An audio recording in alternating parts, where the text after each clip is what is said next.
Vivo Y16 phone છે, બંધ phone આવ્યો.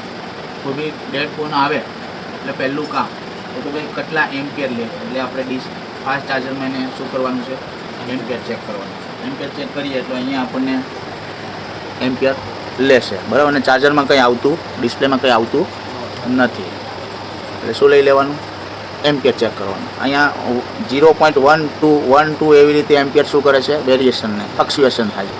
એનો એવો મતલબ થાય છે કે યા તો બેટરી ડિસ્ચાર્જ છે, બેટરી ખરાબ છે, અથવા ફોનમાં શોર્ટિંગ. શું છે, ફોનમાં શોર્ટિંગ. તો આના બેઝ ઉપર ડિસ્પ્લેમાં કંઈ આવતું નથી ને લો એમ્પિયર લેવા જાય છે, પણ કોઈ એને રોકે છે. એમ્પિયર લેશે અને કોઈ એને રોકે. તો પહેલાં બેટરી ચેક કરવાની, બેટરીના બૂસ્ટ ચાર્જિંગ ના હોય તો બૂસ્ટ કરીને જોવાની, પછી ચેક કરવાનું કે એમ્પિયર વધે છે કે નહીં. અને પછી ફોનની અંદર બેટરી કનેક્ટેડ ઉપર GR લેવાના છે. શું લેવાનું છે, હવે પહેલો ફોન આપણે શું કરી લઈએ, એને ખોલી લઈએ, ફોનને ખોલી લઈએ, બરાબર. તો ફોનને ખોલવા માટે આનું બેક કવર નીકાળવાનું. એનું બેક કવર ઢીલું જ છે. બ્લેડ મારો ત્યારે ધ્યાન રાખવાનું, કોઈ બેલ્ટ કપાય નહીં, એટલે નોર્મલ જ અંદર નાખવાનું છે. જો આ બેલ્ટ છે અહીંયા તમે વધારે લગાવ્યું હોય તો શું થઈ જાય, કપાઈ જાય. એ પછી તમારે બધા સ્ક્રૂ કાઢી નાખવાનું. શું કરવાનું છે, સ્ક્રૂ બધા ખરાબ થઈ ગયું.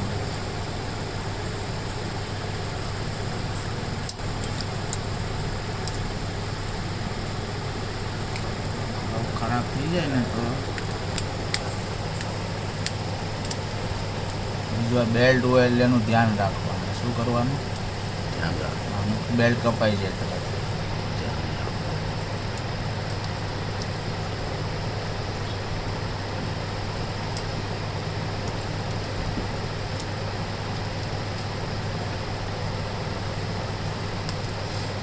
આવી રીતે આ ફિંગરપ્રિન્ટનો બેલ્ટ આવે, આમ ધ્યાન ન હોય ને ખેંચી લો એટલે શું થઈ જાય, તૂટી જાય.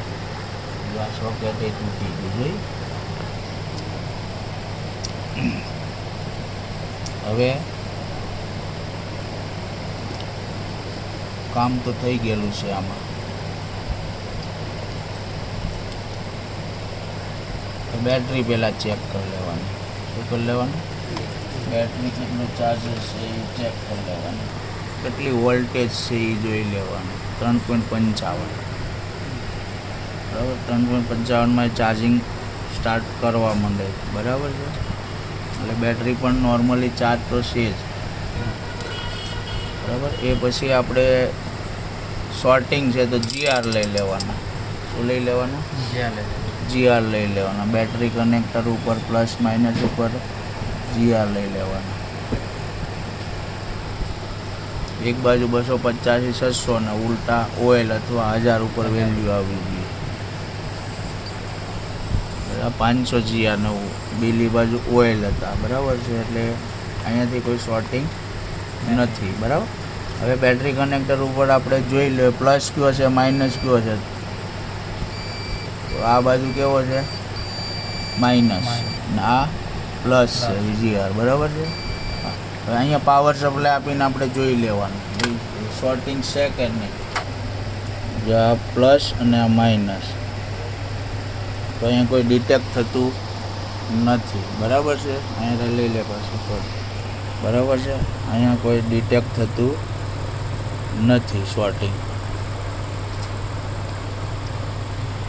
બરાબર. શોર્ટિંગ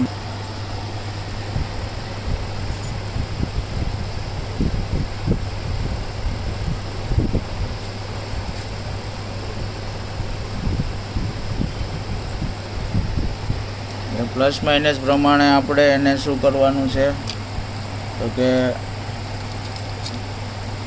કનેક્ટર લગાવી દેવાનું આવી રીતે, બરાબર છે. અને અહીંયા આપણે એને ચેક કરવાનું છે. આમાં પણ કોઈ શોર્ટિંગ બતાવતું નથી. હવે આપણે જોઈએ કે ફોન હાઈ બૂટમાં જાય છે કે લો બૂટમાં જાય છે.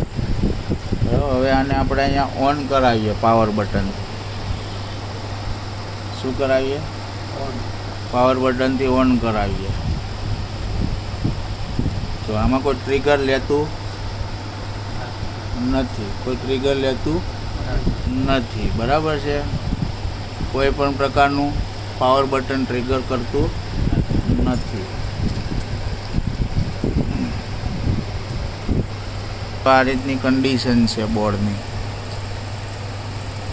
બરાબર, બોર્ડને બીજી બાજુ આપણે જોઈ લઈએ.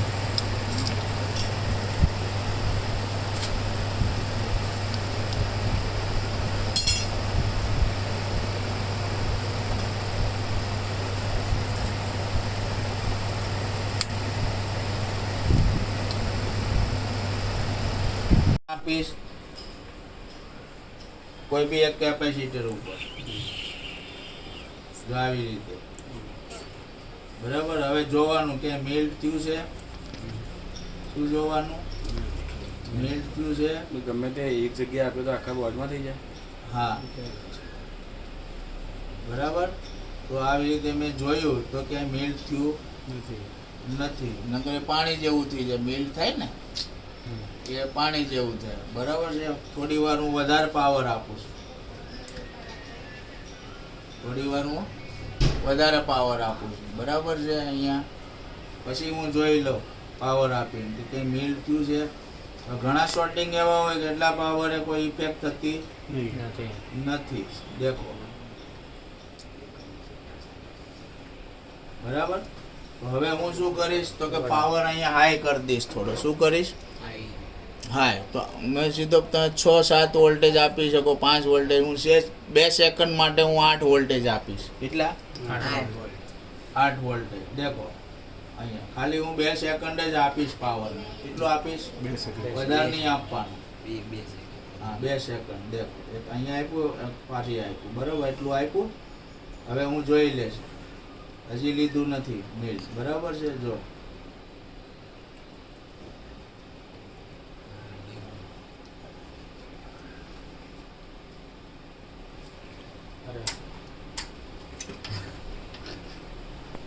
ઉતાવળમાં મિસ્ટેક થઈ જાય. ફરી હું પાવર આપું છું અને ઘણી વાર રાખું. હવે મેલ્ટ થયું ક્યાંય? હા, ક્યાં થયું? ક્યાં થયું? અહીંયા મેલ્ટ થયું. બરાબર છે. બીજે ક્યાંય? આ બાજુ અહીંયા મેલ્ટ ક્યાં થયું? અહીંયા. ક્યાં થયું? આ કેપેસિટર. અને ફરી રોજીને આપણે મારીએ, કન્ફર્મ કરીએ.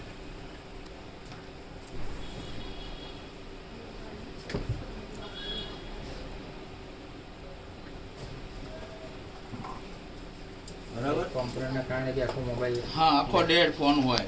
જો હવે હું પાવર ક્યાં આપું છું? એની લાઈનમાં. ક્યાં આપું છું? લાઈનમાં. જો આ પાવર આઈસીમાં આપું છું, ત્યાંથી મને ભાવે છે. અને મિલ્ક કોણ થાય છે એ જોજો. કોણ થયું મિલ્ક? હા, કયું થયું? આ કમ્પાઉન્ડ. બરાબર. ફરી વાર એકવાર રોજીન આપણે ફૂલ રોજીન આપીએ એટલે તમને એનું ક્લિયર થઈ જાય.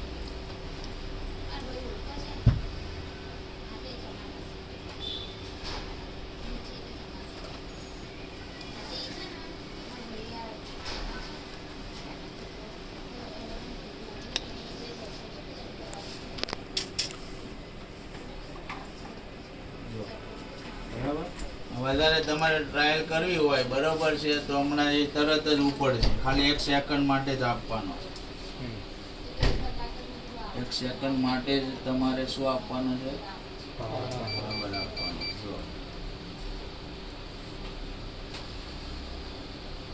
જો થઈ ગયો. હા, થઈ ગયું.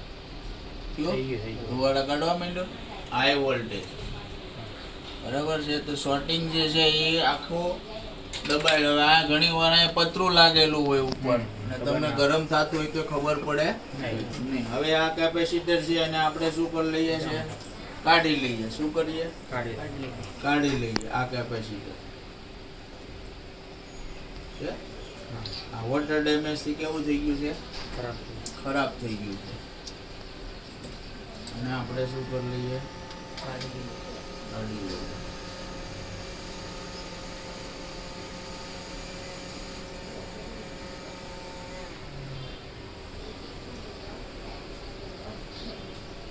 તોડી નાખો તો હાલે. શું તોડી નાખો?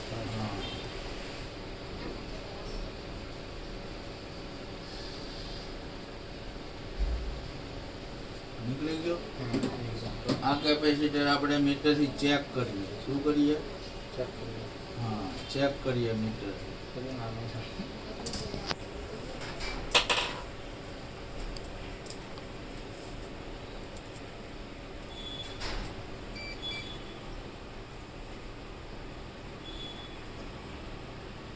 અને ઊંધું રાખીને એનો ટ્રેક પોઈન્ટ જે છે અહીંયા આપણે ચેક કરીએ.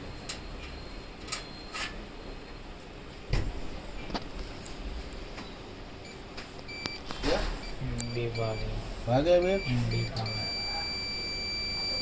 વાગ્યો બે. હવે આપણા જે શોર્ટિંગ મળ્યું હતું ત્યાં આપણે જીઆર ક્લિયર થઈ જવા જોઈએ. ક્યાં જીઆર મળતા નતા? અહીંયા આઈસી ઉપર. અહીંયા બરાબર છે. તો અહીંયા આપણા જીઆર આવવા જોઈએ. કેટલા આવ્યા? 352 જીઆર આવી ગયા. પહેલા શું બીપ વાગતું હતું, અત્યારે શું આવી ગયું? 352 જીઆર આવી ગયું. હવે આપણે એને ફિટ કરીને જોઈએ. બરાબર છે. હવે આમાં કઈ લે છે, વધારો કરે છે? કેટલા લીધા?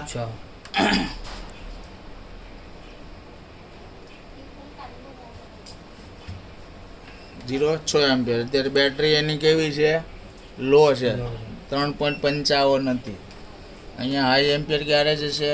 3.7 પ્લસ વોલ્ટેજ જશે. બરાબર છે. ત્યારે હાઈ એમ્પિયર જશે. બરાબર છે. હવે આપણે આને ડિસ્પ્લે નાખી થોડી વાર આને ચાર્જિંગ થવા દઈએ. બરાબર છે. પછી ડિસ્પ્લે બદલીને આપણે આને ઓન કરીને આપણે જોઈએ છીએ. હવે આપણે ડિસ્પ્લે લગાવીને આપણે ફરી ચાર્જરમાં એને ચેક કરીએ.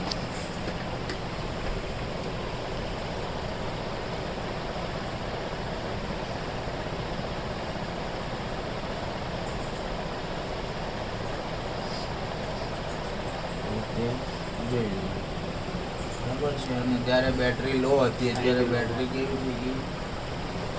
બરાબર છે. અત્યારે જો વિવો આવી ગયું લખેલું. બધી બેટરી હતી. હા બધી તો લોગો પર આવી ગયો. હા, લોગો પર આવશે. અહીંયા એમ્પિયર બી ફાસ્ટ થઈ જશે. અહીંયા એમ્પિયર જે છે ને લેતો થોડા એમ્પિયર બી થોડી વાર પછી શું થઈ જશે? ફાસ્ટ થઈ જશે.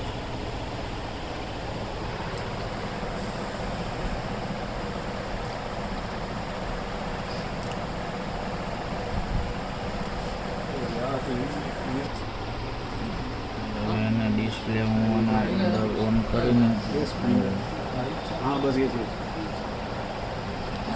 જે છે એ આખો શોર્ટિંગ વાળો ફોન છે એ કમ્પ્લીટ ઓકે થઈ ગયો છે. બરાબર. એની કેટલો? પાર્ટ્સ